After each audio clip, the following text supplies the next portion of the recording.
Maagang balita, cybercrime, isang seryosong banta sa mga kabataan. Magandang umaga, Luzon, Visayas at Mindanao.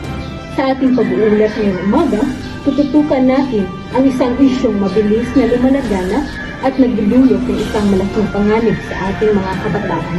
Ito ay patungkol sa cybercrime. Para sa malinaw na pag-unawa, tututukan natin si Melba na nag-uulat mula sa CPU, Cebu Technological University. Magandang umaga po mula rito sa CPU Tahulo. Sa loob na nakalipas na 4 na buwan, tumaas ng 90% ang mga kaso ng cybercrime na iniulat sa bansang Pilipinas.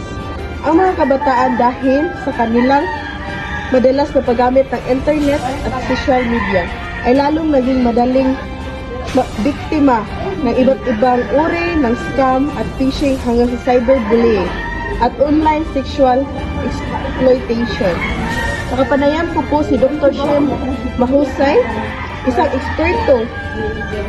eksperto ng cybersecurity upang mas maunawaan natin atin po siyang pakinggan. Ang pagtaas ng cybercrime ay isang malaking hamon sa ating lipunan. Ang mga kabataan ay hindi lamang biktima, kundi maaaring maging instrumento sa pagkalat ng mga malisyosong gawain online.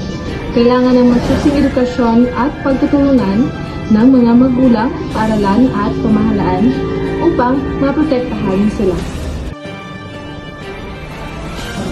Napakalaking hamon niyan, ating tututukan kung ano pa ang mga praktikal na hakbang para maprotektahan ating mga kabataan. Balik sa iyo, Melba. Bukod sa edukasyon ng cyber safety, mahalaga rin ang pagbubuo ng matibay na relasyon sa loob ng pamilya. Ang bukas na komunikasyon sa pagitan ng mga magulang at mga anak ay susi upang mapigilan ang pagkalat ng cybercrime. Nakapanayam ko po si Ina Rose Montijo, ang isang biktima ng cyber. Ako po ay isang biktima ng isang cybercrime.